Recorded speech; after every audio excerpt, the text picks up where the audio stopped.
अच्छा दोस्तों, मैं ओम प्रकाश दीवाना सर्वप्रथम कोविड-19 अर्थात कोरोना जैसी वैश्विक महामारी में मरे हुए लोगों को दिल से श्रद्धा सुमन अर्पित करता हूं और मरे हुए लोगों के परिजनों के प्रति संवेदना व्यक्त करता हूं। इस वैश्विक महामारी में किसी का दर्द बताने गाने से पहले एक बात कहना चाहूंगा।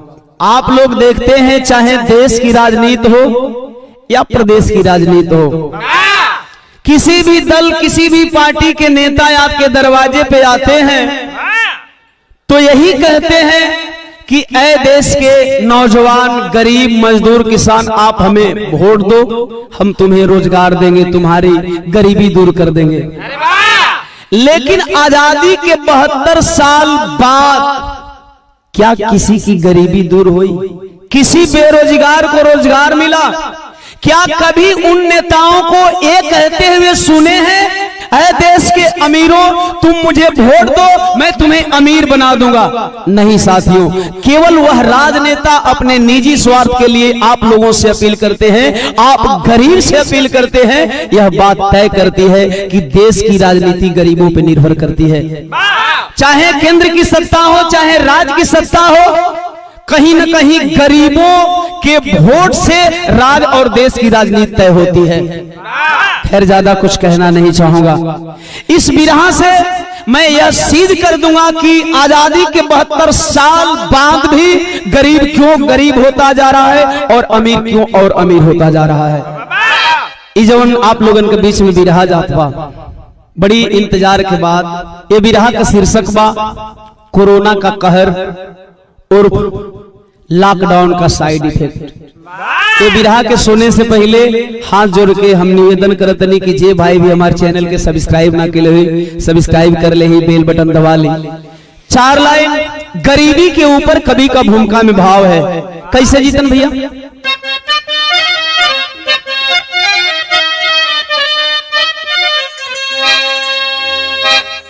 ए बाबू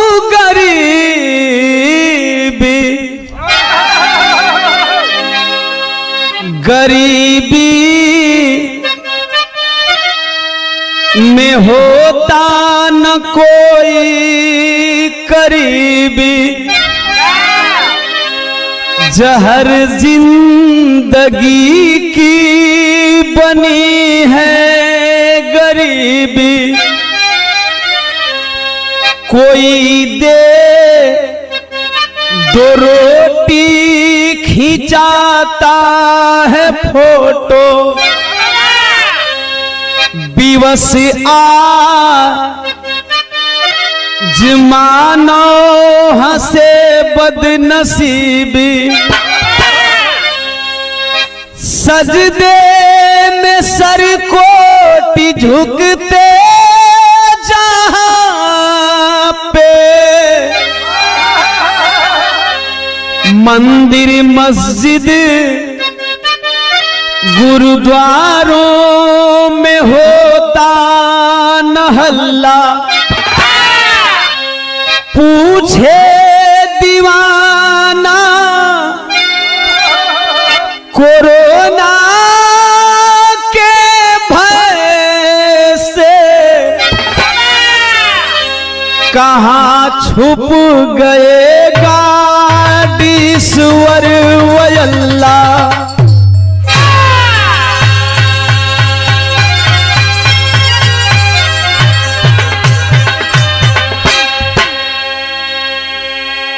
दोस्तों, मैं न आस्तिक हूं न नास्तिक हूं, वास्तविक हूं।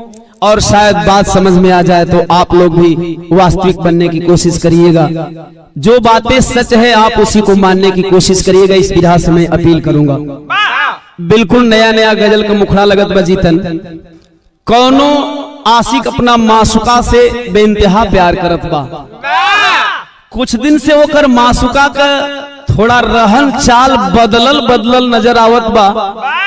अपनी मासूका को समझाता है। कैसे समझोले बजीतन भैया? अजी छोड़ दो साथ गैरों का, छोड़ दो साथ गैरों का, किसी दिन छोड़ जाएंगे।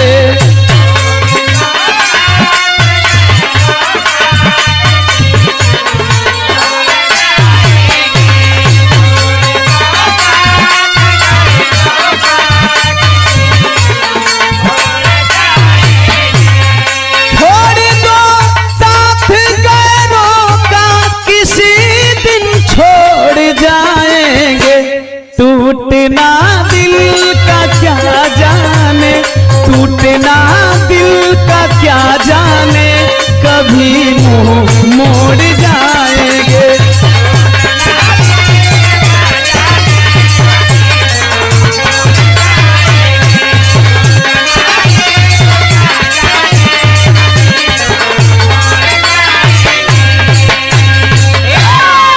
मगर ए बाबू ऐसे भी प्यारा बिरहा में भाव कवि जी लिखलन कैसे जीतन। यारों धर्म की आग में जल कर, धर्म की आग में जल कर मानवता आज रोती है।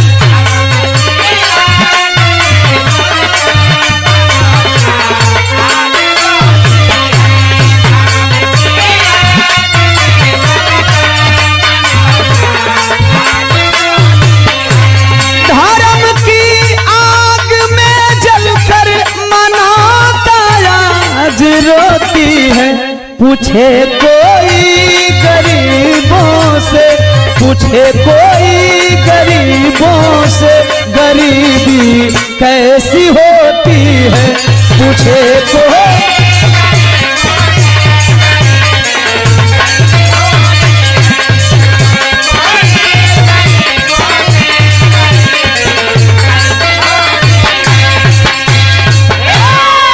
यही जैसे बिरहा का कहानी चालू हो गई कैसे जीतन।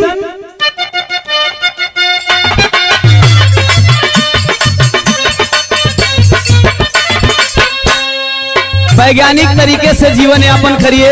एक जिंदगी की सच्चाई बता रहा हूं। स्वस्थ इंसान का मृत्यु का काल नियत है, विज्ञान बताता है। स्वस्थ इंसान का मृत्यु का काल नियत है, भले कोई माने या न माने ये हकीकत है। कोरोना पैदा वुहान से है चीन किया, कोरोना पैदा वुहान से है चीन किया, पूरे विश्व को महामारी से बेदीन किया। लाचार साधु संत पंडा पुजारी भी, लाचार साधु संत पंडा पुजारी भी, मौलवी ज्योतिष फकीर धर्मधारी भी। इलाज मिलता नहीं वैज्ञानिक विज्ञान हरा, इलाज मिलता नहीं वैज्ञानिक विज्ञान हरा, ईश्वर अल्लाह गाड़ी अवतारी भगवान हरा।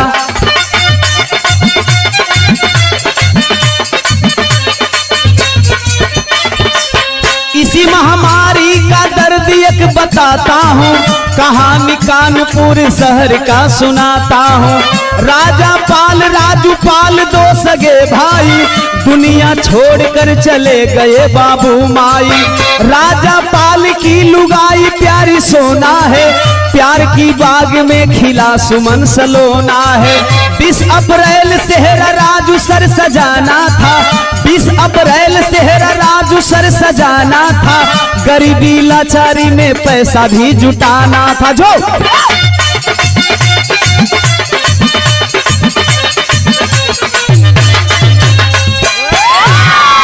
अरे बाबू यही महामारी का एगो कहानी सुन ली। उत्तर प्रदेश का औद्योगिक शहर कानपुर, कानपुर के रहे वाला राजा पाल राजू पाल, बड़ भाई राजा पाल का विवाह भइल बा, जिनकर धर्म पत्नी का नाम बा सोना देवी, और दोनों पति पत्नी के बीच में एक सुंदर सलोना बेटा बा जौना का नाम सुमन बा।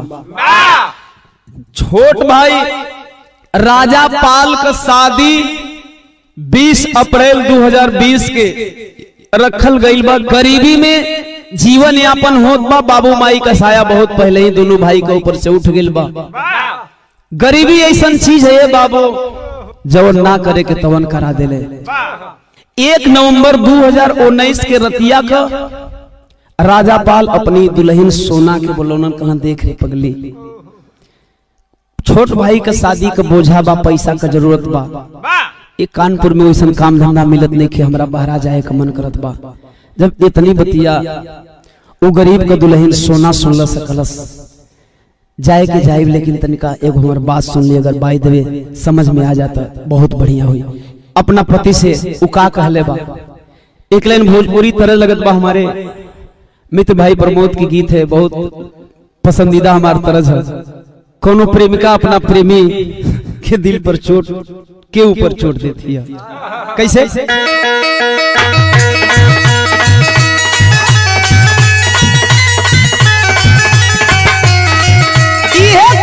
प्रेमिका अपना प्रेमी से अरे नेवता पिया है के भेजब खिसी आई बताना, नेवता पिया है के भेजब खिसी आई बताना कि आईबा आईबा मजनुआ हमार आईबा कि ना।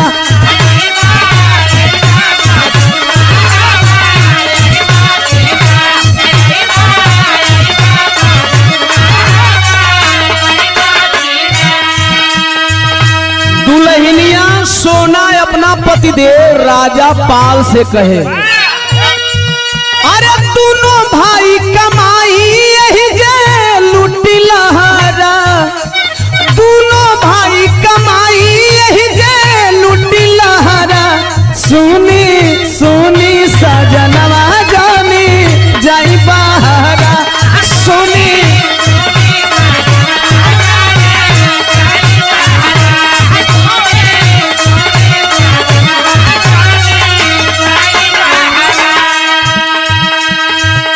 राजा कलश पागल हूँ, हम जहाँ जाते ही तहाँ बड़का बड़का कारखाना बा। कलश साहब एगो बात बताई, कहे बोल तो दुल्हिया कहे, कम कारखाना बा करौआ कानपुर जी,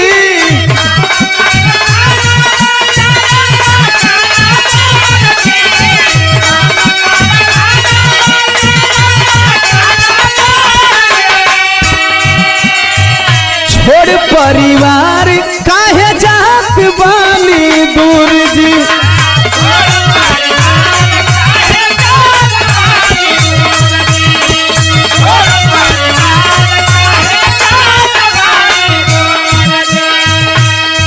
कहे जोरी जवानी वही से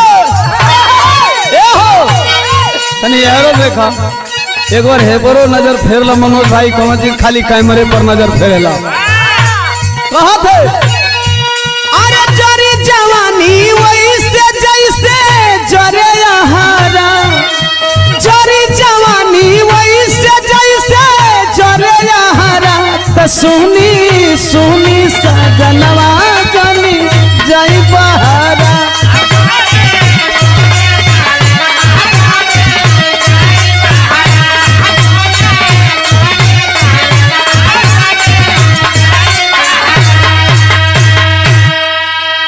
नहीं माने दोनों भाई, सुबह निकल पड़े दोनों भाई, गुजरात की राजधानी अहमदाबाद पहुंचे। वही अहमदाबाद जहां 24 फरवरी को नमस्ते ट्रंप का कार्यक्रम हुआ था, जबकि 30 जनवरी को भारत में एक कोरोना मरीज पाया गया था। लाखों लोगों की भीड़ जुटाई गई, उसी गुजरात की राजधानी अहमदाबाद में पहुंच गए दोनों भाई। देखें धीरे धीरे समय बीतता गया 2020 आई। 19 मार्च 2020 को रात 8 बजे माननीय मोदी जी के द्वारा देश को टीवी के माध्यम से संबोधित किया गया और 22 मार्च 2020 दिन रविवार को जनता कर्फ्यू का ऐलान हुआ। सुबह 7 बजे से रात 9 बजे तक इतना ही नहीं, लोगों को बताया गया कि आप घर के बाहर निकल करके, बालकनी में निकल करके, छत पे निकल करके ताली थाली बजाइएगा। आखिर हुआ क्या? गीत बदल गई मास्टर साहब, हमरे कैसेट के गीत लगत बा।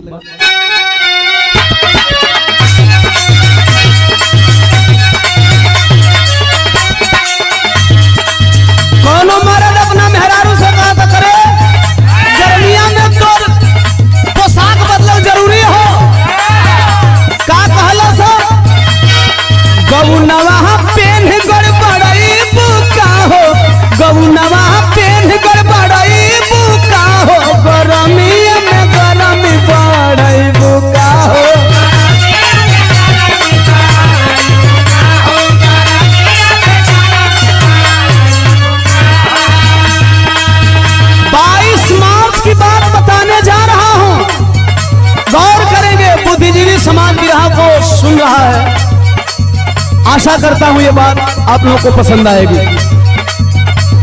22 के शाम के बाजे थाली, 22 के शाम के बाजे थाली, बजावे लोग मूरख जैसन ताली, बजावे लोग।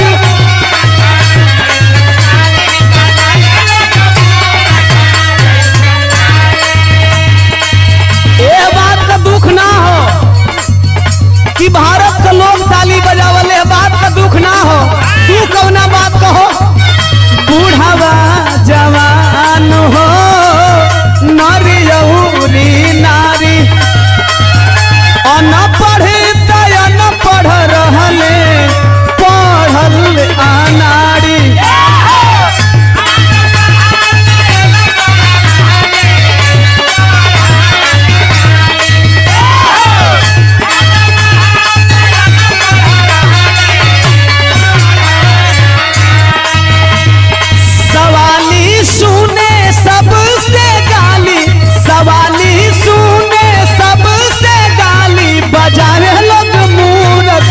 जैसन ताली,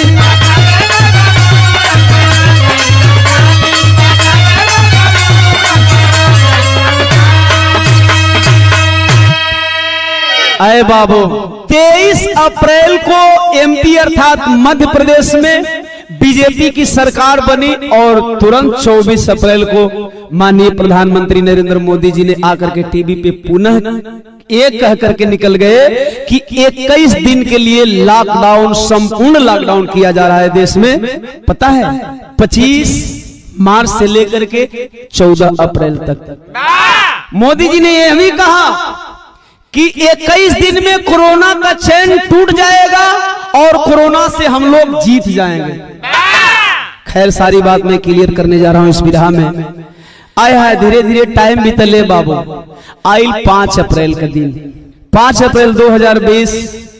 क्या कहूं क्या न कहूं, मोदी जी ने पुनः कहा कि 5 अप्रैल को रात्रि 9:09 पर 9 मिनट के लिए घर की सारी लाइटें बंद करनी है, टॉर्च जलाना है, दीपक जलाना है, इससे कोरोना भाग जाएगा।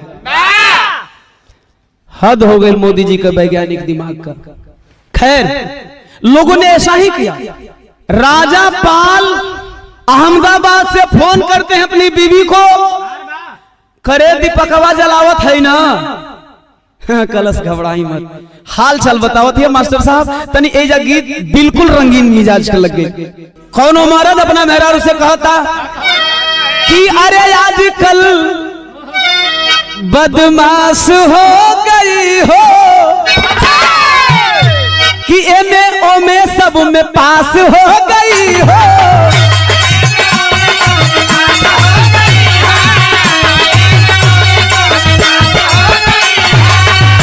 आजकल बदमाश हो गई हो, ये में ओमे सब में पास हो गई हो। मौगी कहती है छोड़ी ना, आज आइए न चुम्मा लीजिए मेरे मर्द, मेरे मर्द महोदय, लभ का उद्घाटन कीजिए।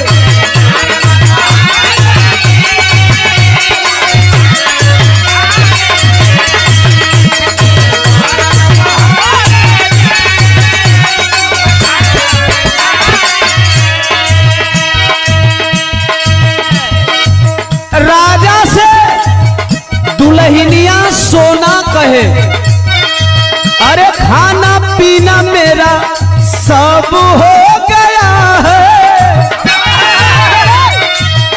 कहला करे लइकवा का हाल बारे, कथी गहरी नींद में सुमन भी सो गया है। काहे कर मतलब दीपक ना जला बता रे, कहती है कि मेरे मोदी का मैं जी, ए जी, अरे मेरे मोदी का मैं जी की चल गया मेरे सुमन के पापा जी, नीचे ऊपर का दीपक जल गया मेरे सुमन।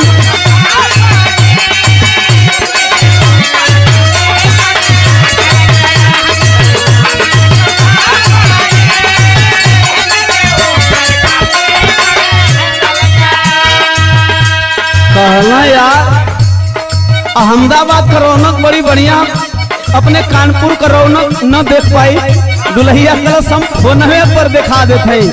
कहत हिय अरे भले लगा लॉकडाउन,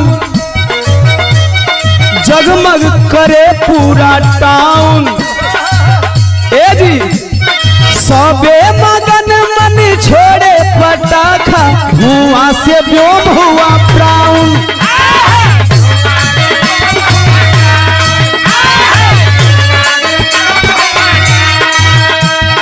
ए जी मोदी जी टीवीया में बोलने बनी रहुआ के जानकारी बाकी ना, कहा था राजा का बोलना रे हम सुनना पौनिया, कहा थी दुल्हनिया अरे सारा खतरा कोरोना का टल गया,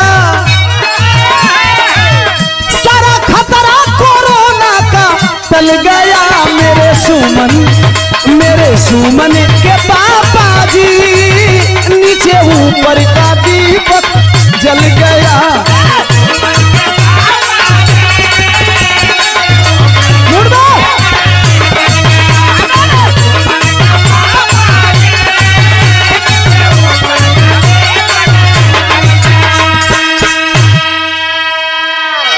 निचवा जौन मासूम सुमन सोवल हो, निचवा का भयल घरवा कंदरवा का हो, छत पर से दृश्य दिखावत है मोबाइल पर।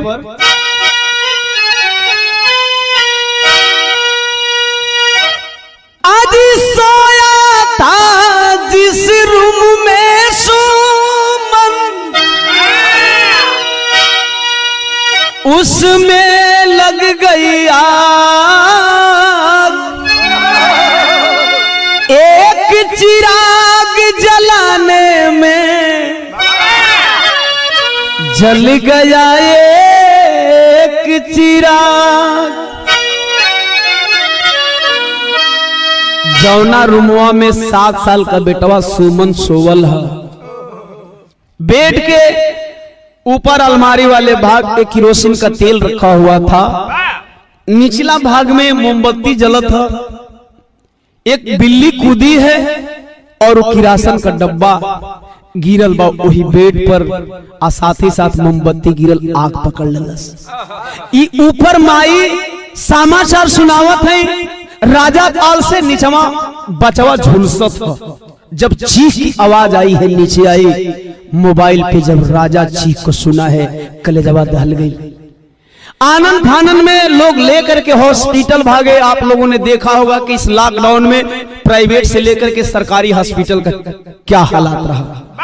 खैर जितना दिन का कमाई हो, राजा बोलने लगा दे लड़का बच जाए के चाहिए, ये कही हो दो भाई के बीच में यह इलाज करते हैं। ये बाबू लॉकडाउन में फसल, यह बात कर राजा और राजू इंतजार करते हैं कि 14 अप्रैल के जब लॉकडाउन टूटी तब अपना बचवा से मिले जाएंगे। तब तक से प्रधानमंत्री एक दिन पहले आकर के लॉकडाउन 2 का घोषणा कर दिए। 15 अप्रैल से 3 मई तक यानी 19 दिन और जब बढ़ाए हैं, आए है सबर का बांध टूट गई बाबू का। दोनों भाई चले हैं अपने घर के लिए, और जब घर के लिए चले तब बिरहा में तरज बदल गई। फिर हमने कैसेट का गीत लगत बजीतन। आप लोगों को बहुत आभारी है, ये गीत के बड़ी पसंद के लिए आप लोग टिकटॉक वीगो लाइक से लेकर के जौन है आज बंद हो गई, मोदी जी बंद के लन। एगो कहावत बा, ठोकर लगे पहाड़ पे घरे सील फुराए। खैर आप लोगों ने बहुत प्यार दुलार दिया। इस गीत से ओम प्रकाश दीवाना को आप लोगों ने अलग पहचान दिया। यह प्यार दुलार सदैव बना रहे। कोनो मर्द अपना मेहरारू का शिकायत अपना ससुर से कैले बा। तेल पियावन दादा भी बैठे हैं जो ससुर बने हैं। मेकअप मैन है हमारे जमील सिद्दीकी साहब, सलाम अलैकुम।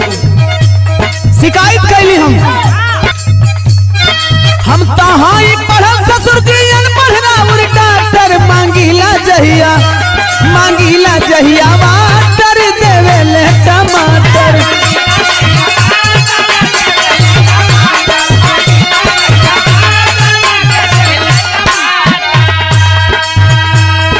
मगर गलत किया पासपोर्ट राशन, गलत किया पासपोर्ट राशन कार्ड पावे साजा।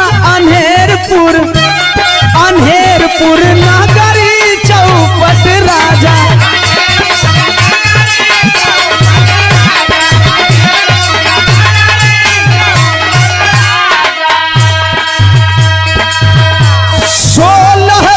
चल दिहले गाँव में दोनों भाई बाबू।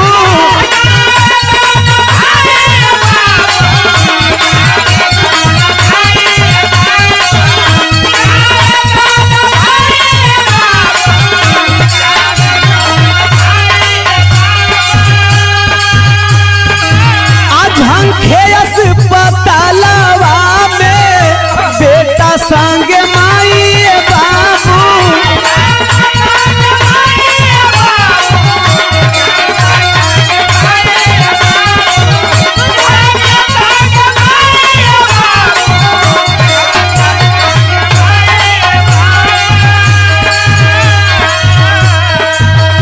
अरे मुट्ठी भर लोग लॉकडाउन में ए बाबू बैठ के मारे माजा अनहेर पुरनगरी चौपट राजा। ऐ बाबू जब दोनों भाइयों को पता चल गया कि लॉकडाउन बढ़ा है, 16 अप्रैल को दोनों भाई घर के लिए निकले। किसी तरह भागते पराते, कभी पैदल चले, कभी कुछ दूर गाड़ी पकड़ करके चले। 20 अप्रैल को मध्य प्रदेश का मशहूर शहर इंदौर पहुंचे। चिलचिलाती हुई धूप दोपहर में जब इंदौर सिटी के बीचों बीच क्रॉस कर रहे थे पैदल पगडंडियों से चलते हुए, आए हाय आप लोगों ने देखा गरीब मजबूर, जब उन लोगों को लगा कि अब हम अपने घर नहीं जाएंगे, जहां फंसे हैं वहां पैसा नहीं मिल रहा है तो हम क्या खाएंगे।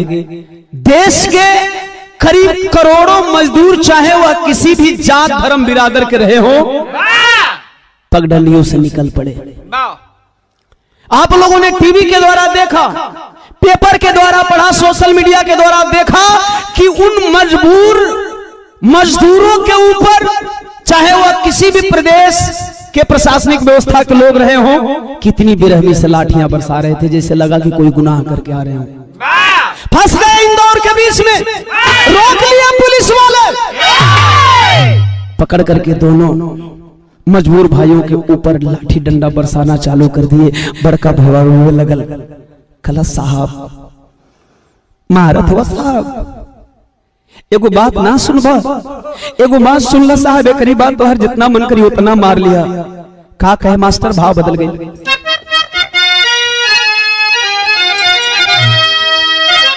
ए सिपाही जी मारी मत दे दे खाना,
सिपाही बोला तुम सरकारी नियम का उल्लंघन किए हो, लॉकडाउन लगा है। इस लॉकडाउन में तुम्हें पता है कि बाहर निकलना मना है, तुम दोनों भाई घूमने आए हो। कलश ना ये साहब तो हमारे अंदरूनी मजबूरी के नहीं खन जाने साहब। कहे क्या तुम्हारी अंदरूनी मजबूरी है? रोवत है, कहता सुना साहब, जीवन मरण के पीछे अटकल मोर जिगर के टुकड़ा, समय से ना पहुँचब घरवा देखे न पाई मुखड़ा। अस्पताल में बानल पगाली साहब मार जनाना है।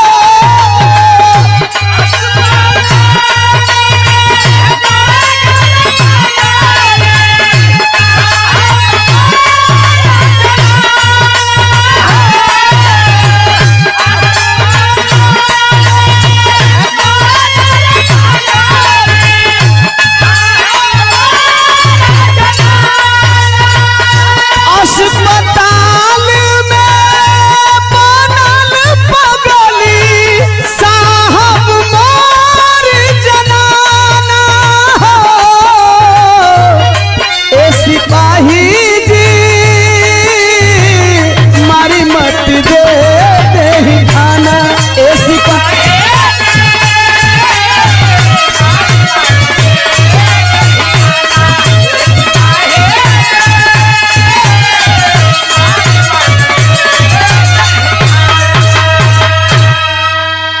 आए है, दोनों भाई लाठी डंडा खा रहे हैं। छोटा भाई राजू कहता है साहब क्या लगता है हम लोग ऐश करने निकले हैं? क्या आपको हम दोनों भाइयों की मजबूरी नहीं दिख रही है? साहब मेरा आधार कार्ड ले लीजिए, हमारी वोटर आईडी ले लीजिए और देख लीजिए कि हम लोग कहां के रहने वाले हैं। हम मजबूर हैं साहब। आप लोगों ने देखा साथियों, हालांकि मैं सभी सिपाही और सभी पदाधिकारियों को दोषी नहीं कहूंगा, कुछ सिपाही और कुछ पदाधिकारी हम दर्द बनते हुए नजर आए, लेकिन वो कमीने कुछ नहीं सुने। कैलन का तनिका भाव बदल गए जीतन बाबू।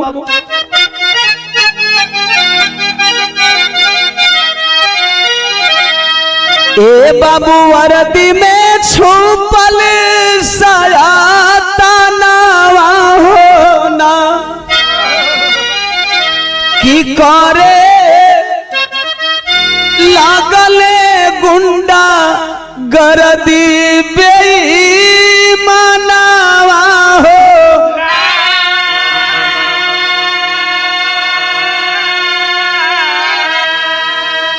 कि मारी कई ले याद मारा कमीनावा होना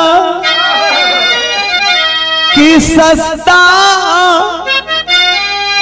पानी से गरीब के बाखुनावा हो।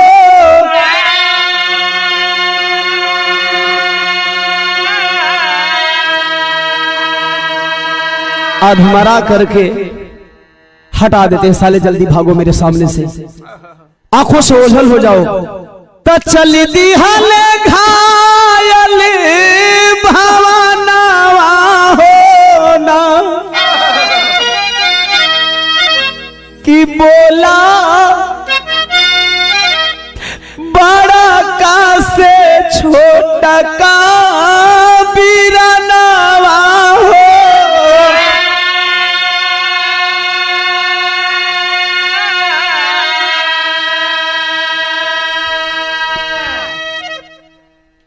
इंदौर से कुछ दूर आए, झाड़ी झुरकुट वाले इलाके में प्यास लगी है। छोटा भाई बोला भैया हमारी तबीयत बिगड़ रही है। एक पेड़ की छांव में बैठ गया, जो वही पेड़वा का छांव में दोनों भाई बैठलन। छोटा भाई राजू को मुंहवा से खून आवे लगल, इतना मार मर ले हुए जब तबीयत बिगड़ने लगी राजू कहता है भैया मुझे छोड़ करके आप चले जाइए, सुमन की तबीयत खराब है, अब मैं बच नहीं पाऊंगा, अंदर से मुझे अजीब सा महसूस हो रहा है। बड़ा भाई कहता है नहीं रे भाई, मैं तुम्हें छोड़कर कैसे जा सकता हूँ। खलस नहीं भैया आप जाइए, अब मैं नहीं बचूंगा। इतनी बात कह रहा है तब तक से मुंह से 2-4 बार खून फेंक दिया। बड़ा भाई घबरा रहा है, भाई मेरे मैं बचा लूंगा, अपनी पूरी जिंदगी नीलाम कर दूंगा लेकिन तुम्हें बचा लूंगा, मैंने अपने माता पिता को वचन दिया था, ऐसा मत कर भाई, है धोखा मत दे। कहा भैया हाथ जरूरत नहीं, तू चल जा चल जा, अगर ना जी बता वादा कर, वैसे हम बहुत कम टाइम का मेहमान बने, हम बहुत ज्यादा टाइम तक अब जिंदा ना रह, वादा कर कि भाई दे अगर हमार प्राण निकल गए तो तुम्हें छोड़ के बचवा खातिर घरे चलिए बना। राजा बोला नहीं रे पगला, ऐसा तो क्यों बोल रहा है, तू मुझे छोड़कर नहीं जा सकता, इतना बतिया। अब राजा कहला न तबले का भैल भैया कि तवले ये तना कहत निकालल परनावा होना कि राजा गमछी के देवेले कफनवा होना।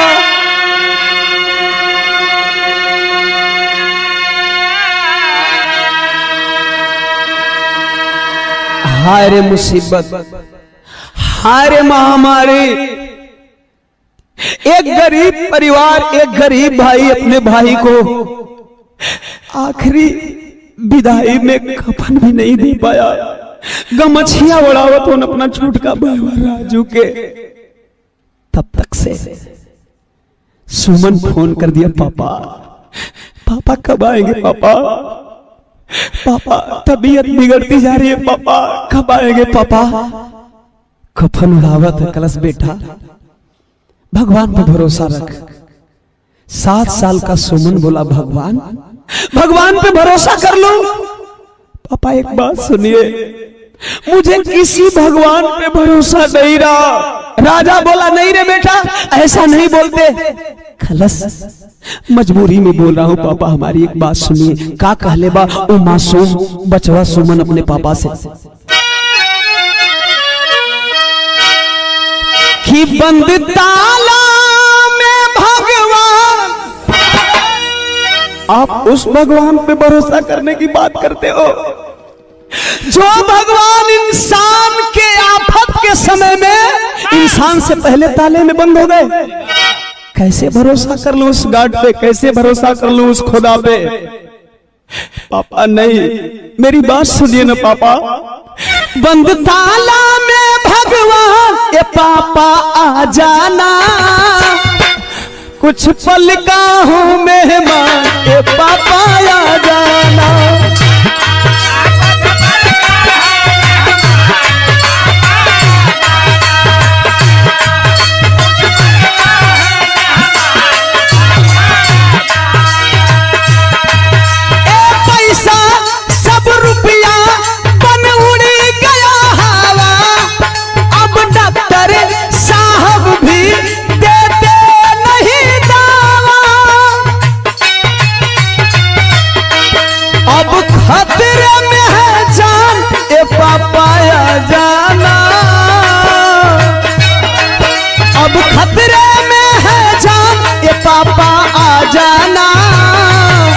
कुछ पल का हूँ मेहमान ए पापा आ जाना।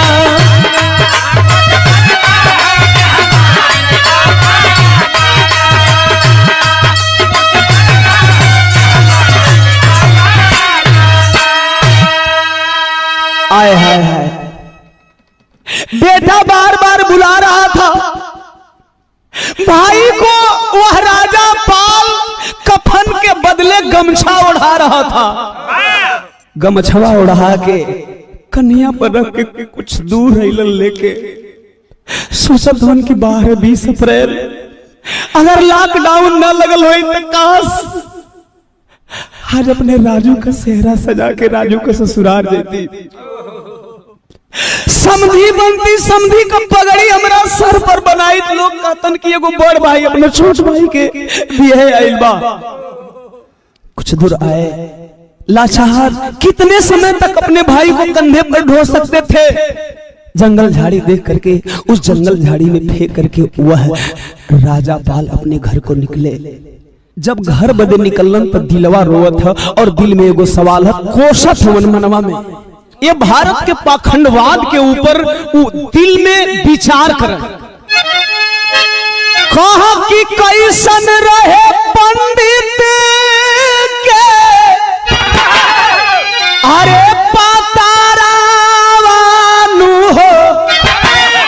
कि कुल्हे शादी भाइल फेल। दूसरा सा कि नहीं बनल कोई के जाता रावनु हो कि कुल्हे शादी भाइल फेल। एगो बिरहा बोले रही रोवा लोग सुननी सुनत बानी, पंडित का पतरा फेल हो गया। उमा हर बात क्लियर बता दिल बानी आप लोगन के, लेकिन एक चीज और सोचा। क्या सोचा मास्टर? कि आंधी पानी मरन जियन अरे कहे ना बतावेला, आसाई के नमावा पे मूरख बनावेला।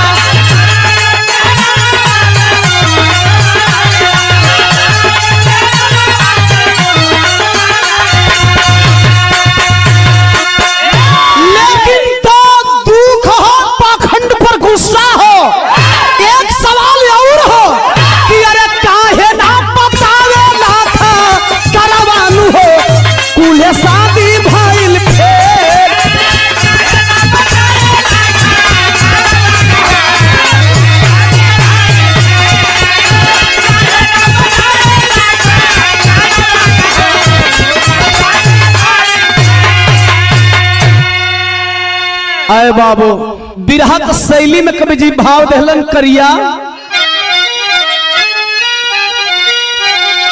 ए भैया लॉकडाउन बदनसीबी बन गया, अरे लॉकडाउन बदनसीबी बन गया।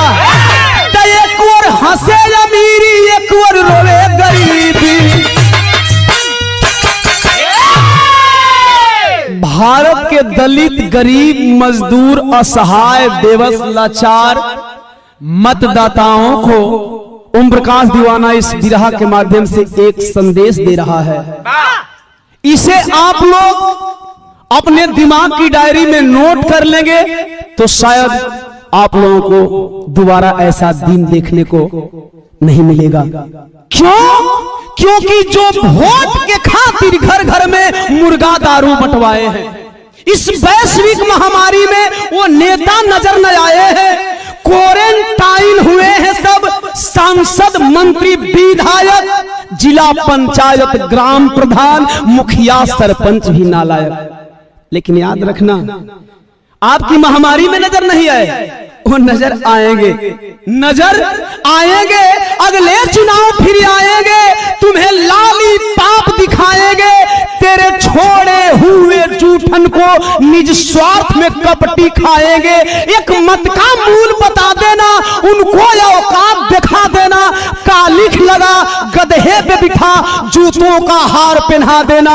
घर घर में उन्हें घुमा देना, जनतंत्र का पाठ बढ़ा देना। नंगे पग चलना, गांव गांव उन्हें नंगा नाच नचा देना। आप 200 किलोमीटर, 2500 किलोमीटर, 3000 किलोमीटर चले हो, लेकिन वो लोग एक गांव चलने में भूख जाएंगे, प्यास जाएंगे, मुझे मालूम है। तो जब भूख लगे तो ऐ यारो उन्हें बासी भात खिला देना। जब प्यास लगे तो ऐ यारो नाली का जल पिला देना।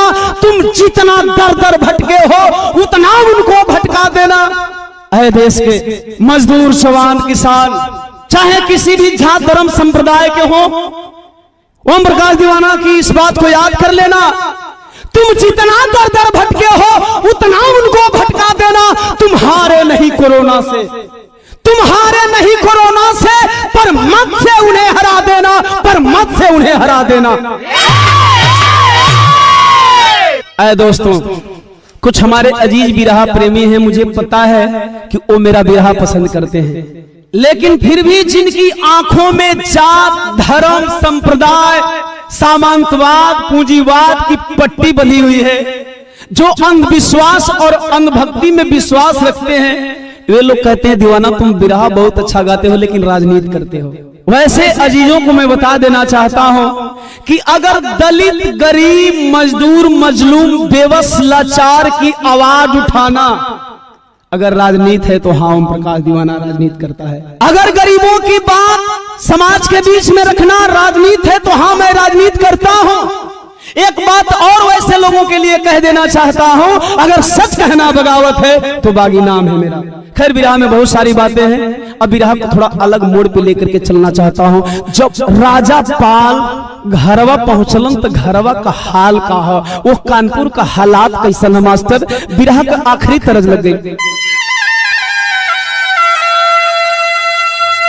कि राजू के फेंकी के राजा घरवा जारत आइले पे, राजू के फेंकी के राजा घरवा जारत आइले पे, मरल बाला लानवा देवले कफनवा जियते न भइल भे।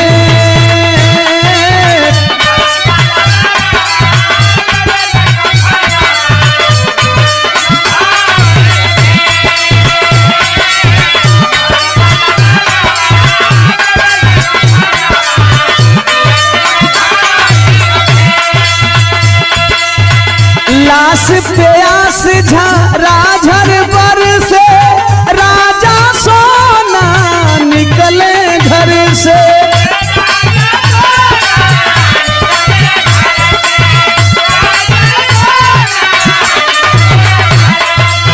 रातों रात तो हमले नदी में कोयले नहीं ले, रातों रात तो हमले नदी में कोयले नहीं ले,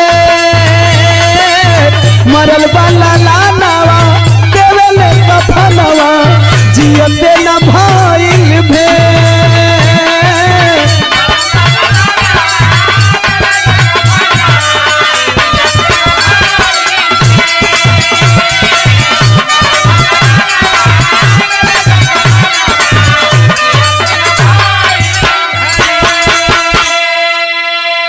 आए है बाबू, ये तो हालात एक परिवार की रही, मालूम नहीं मीडिया वाले कोरोना पे मौत गिना रहे थे, लेकिन देश में भूखे मजबूर लोग कितने मर गए यह मीडिया वाले कभी गिनती करने नहीं गए। जिनको सोशल मीडिया पे उछाला गया उनका न्यूज बनाया गया कि फलाने व्यक्ति बैलगाड़ी खींच करके अपने घर पे गया, फलानी लड़की साइकिल से अपने घर पे गई, लेकिन जिनका कोई अता पता नहीं चला उनके लिए यह मीडिया वाले कभी गिनती करने नहीं गए। खैर बिरहा का निचोड़ पॉइंट यही पहपट में बतावत ने कि ये लॉकडाउन का साइड इफेक्ट का रहल और बहन साइड इफेक्ट होई। पहपट में भाव है जितन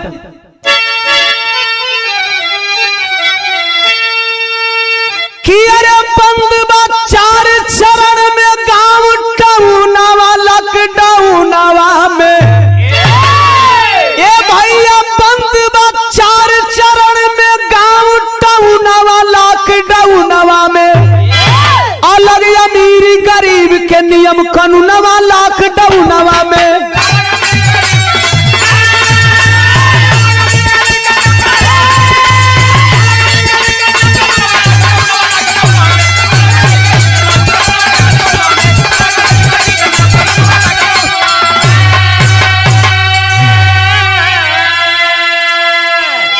आए दोस्तों, 4 चरण में लॉकडाउन लगा। प्रथम चरण 25 मार्च से लेकर के 14 अप्रैल 2020 तक 21 दिन। द्वितीय चरण 15 अप्रैल से 3 मई तक 19 दिन। तृतीय चरण 4 मई से 17 मई तक 14 दिन और चौथा चरण 18 मई से 31 मई तक 14 दिन, यानी टोटल 68 दिनों का लॉकडाउन रहा। लेकिन एक लॉकडाउन के दौरान का विषमता देखल गई, जरा सुने। अरे केहू खाना बिना मरल, केहू बिना पानी हो, आ केहू एक्सीडेंट में मरल, ए भैया लेके पूरा परानी हो। अरे बाकी केहू जहाज से आइल बावतनवा लॉकडाउनवा में, आ केहू तरसल अइले बिन भवनवा लॉकडाउनवा में। बाहर मोदी जी, एक ही देश में कितने नियम। आपने तो कहा था कि उस गरीब को भी हवाई जहाज से घुमाऊंगा जो लोग चप्पल पहन करके चलते हैं, लेकिन आपने हवाई जहाज का सैर नहीं कराया। आपने तो उन गरीबों के पीठ पे लाठी बरसाया। खैर, दूसरी लाइन क्लियर करना चाहूंगा कि 5000 पे लॉकडाउन, क्या विडंबना है। जब एक केस कोरोना का आया था, राहुल गांधी घूम घूम करके कह रहे थे कि देश में लॉकडाउन होना चाहिए, विदेश में जिस तरह से लॉकडाउन है। तो कुछ लोग कह रहे थे कि राहुल गांधी डरा रहे हैं, यहाँ तक पीएम साहब भी बोले कि भारतवासियों को राहुल गांधी डरवा रहे हैं, धमका रहे हैं। लेकिन गौर करेंगे, 5000 पे लॉकडाउन, 500 पे बदल ताली थाली, और 10,000 पे फूल पटाखा, बिना मौसम के दिवाली। अरे गलत के सही बोले मीडिया बेईमानवा लॉकडाउनवा में। अरे भैया जात जमात करे हिंदू मुसल मनवा लॉकडाउनवा में। बिकाऊ मीडिया के पास हिंदू मुसलमान और जात जमात के अलावा कुछ रह नहीं गया था। साथियों, क्या कहा जाए, मेन मुद्दे को ना दिखा करके जात जमात की बात की जा रही थी। तो आप लोगों ने देखा कि जी न्यूज वाले कोरोना संक्रमित हो गए, वहां कौन मुसलमान गए थे या वह किस मुसलमान के संपर्क में थे। तीसरे पॉइंट में और क्लियर करना चाहता हूं, सरकार की गलत नीति क्या रही। अरे 40,000 पे बरसल भैया एरोप्लेन से फूल हो, अब 50,000 पे दारू तोड़ के सोशल डिस्टेंसिंग रूल हो, कि 60,000 पे चालू भइल बा ट्रेनवा लॉकडाउनवा में। आए भैया अनलॉक भइल 1,80,000 पर जुनवा लॉकडाउनवा में। अरे पीएम साहब, आप कोरोना रोके हैं कि कोरोना बढ़ाए हैं। जब देश के मजदूरों को शहर छोड़ करके घर आना चाहिए था, उस टाइम आपने रोक लिया। और जब कोरोना की संख्या 1,80,000 तक पहुंची, तब आपने कहा कि देश के मजदूर अपने अपने घर चले जाए। आपने कोरोना घटाया है कि आपने खुद गलत नीतियों से कोरोना को बढ़ाया है। खैर, आल्हा में कुछ और बताना चाहता हूं आप लोगों को। हो सकता है जो लोग सच को कबूल न करें उन्हें बुरा लगे, लेकिन अगर आप इंसान हो, दिल में थोड़ी सी भी इंसानियत है, तो सच को कबूल करना पड़ेगा। ओम प्रकाश दीवाना इसी सिद्धांत के हिसाब से विरहा गाता है। आल्हा में भाव है,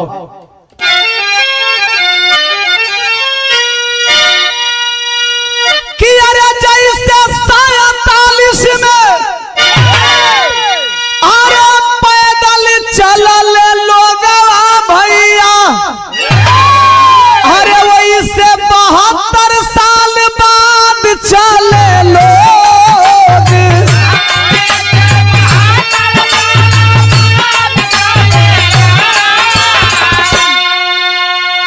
प्रधानमंत्री जी, आपकी कोई भी नीति हो, लेकिन इस कोरोना महामारी में सिद्ध हो गया कि आपने देश को 72 साल पीछे ढकेल दिया। दूसरी लाइन, कि सबसे बड़ा 68 दिन के अरे लॉकडाउन भइल भैया, अरे तीसरा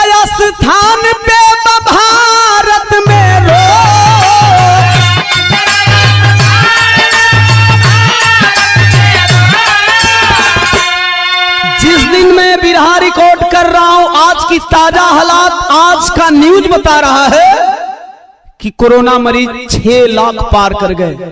आपने तो कहा था कि 21 दिन में कोरोना खत्म कर देंगे। खैर, मैं उधर नहीं जाना चाहता। एक बात और, अरे 20 लाख करोड़ मुआवजा के ऐलान भइल, बाकी मिलल ना गरीबन के कैसन बा संजोग।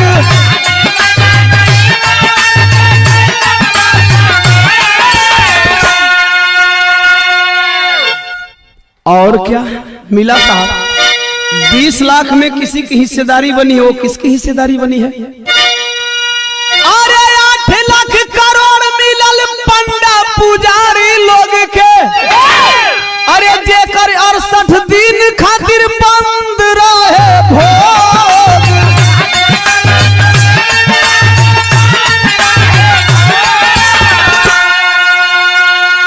20 लाख करोड़ में आम जनता को कितना मिला देश के नागरिक जानते हैं, किसी से छुपा नहीं है।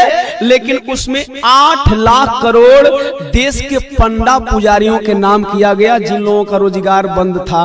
कोरोना महामारी में सारे मंदिर के दान पेटी बंद किए गए थे। सदर में कुछ और क्लियर करना चाहता हूं देश के नागरिकों के लिए। कैसे बाबू? अरे 2 लाख करोड़ लगभग भइल कलेक्शन आवा,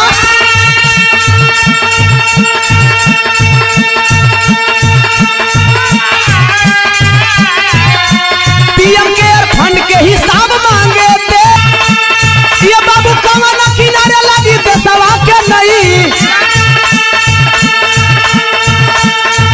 अरे धर्म के नाम पे मिलेला जाना दे।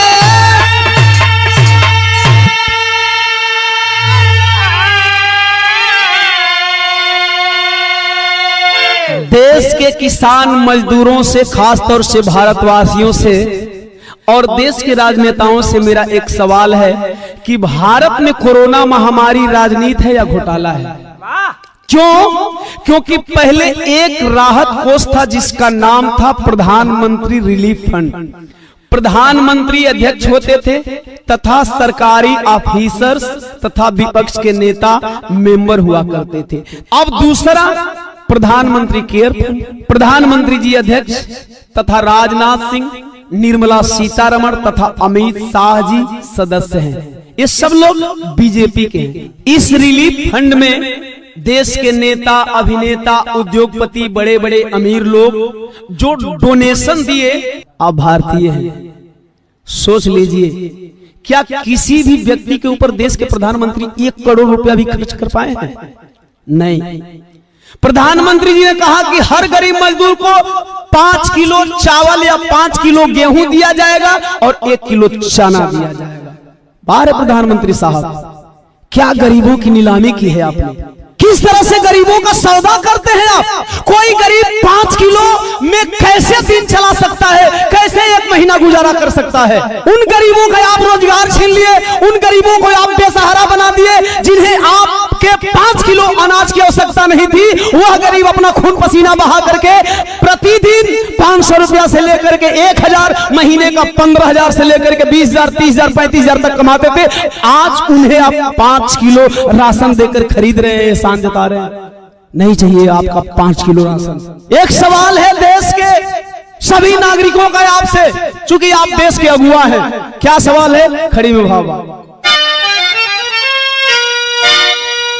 अरे तो कैसे रोग से कोरोना भइली माई मोदी जी, अरे तो लॉकडाउन के फायदा गिनाई मोदी जी।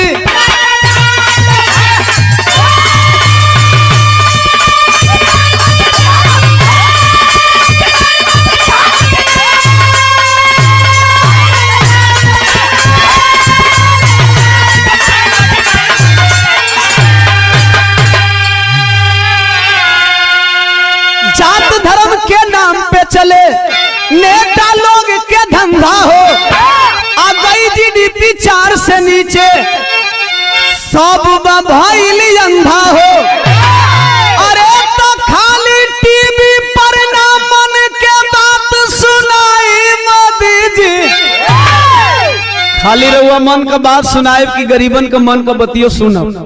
स्वदेशी लोकल भोकल का देते हैं संदेश हो, एक्सपोर्ट में पीछे है, इंपोर्ट में आगे देश हो।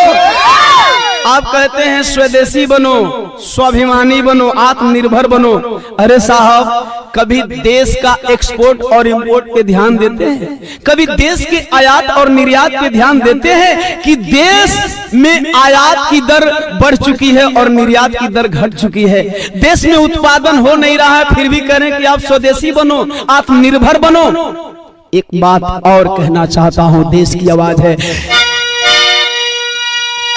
कि खाली पतिया सेना और आत्मनिर्भर बनाई मोदी जी, लॉकडाउन के फायदा गिनाई मोदी।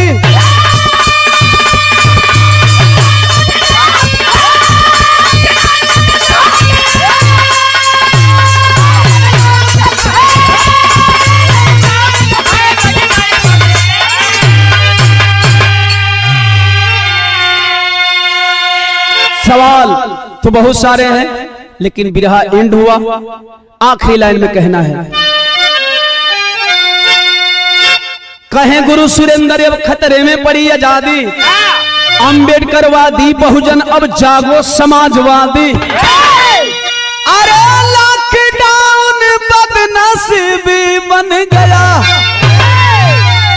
दीवाना